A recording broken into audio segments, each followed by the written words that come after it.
पहली नजर में लगा कि किसान पेड़ों को नुकसान पहुंचा रहे हैं, लेकिन नहीं, असल में बड़े पेड़ों प्लांट से है। पपीते तोड़ने में किसानों को बहुत 6 परेशानी मंथ होती है। पुराना अब है। किसान पपीते इसमें लगाते हैं तो फ्लावरिंग हो पौधे रही के है। तने में छेद करके उसमें तो लकड़ी इसके लिए डालते मैंने हैं और इसमें हल्दी अच्छा लगा सा देते हैं। सॉइल इससे मिक्स पेड़ ज्यादा तैयार ऊंचे किया नहीं होते, है बल्कि छोटे और पेड़ों सॉइल पर ही मिक्स ढेर को सारे डाल भी रही पपीते हूँ। लगते हैं। ये तरीका न इसके सिर्फ लिए मेहनत मेरे बचाता को है, मिट्टी बल्कि चढ़ाना आमदनी भी पड़ेगा। दोगुनी कर देता है।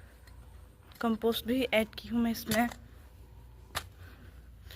प्लांट बहुत हेल्दी है, देख ही रहे हैं कितना अच्छा है।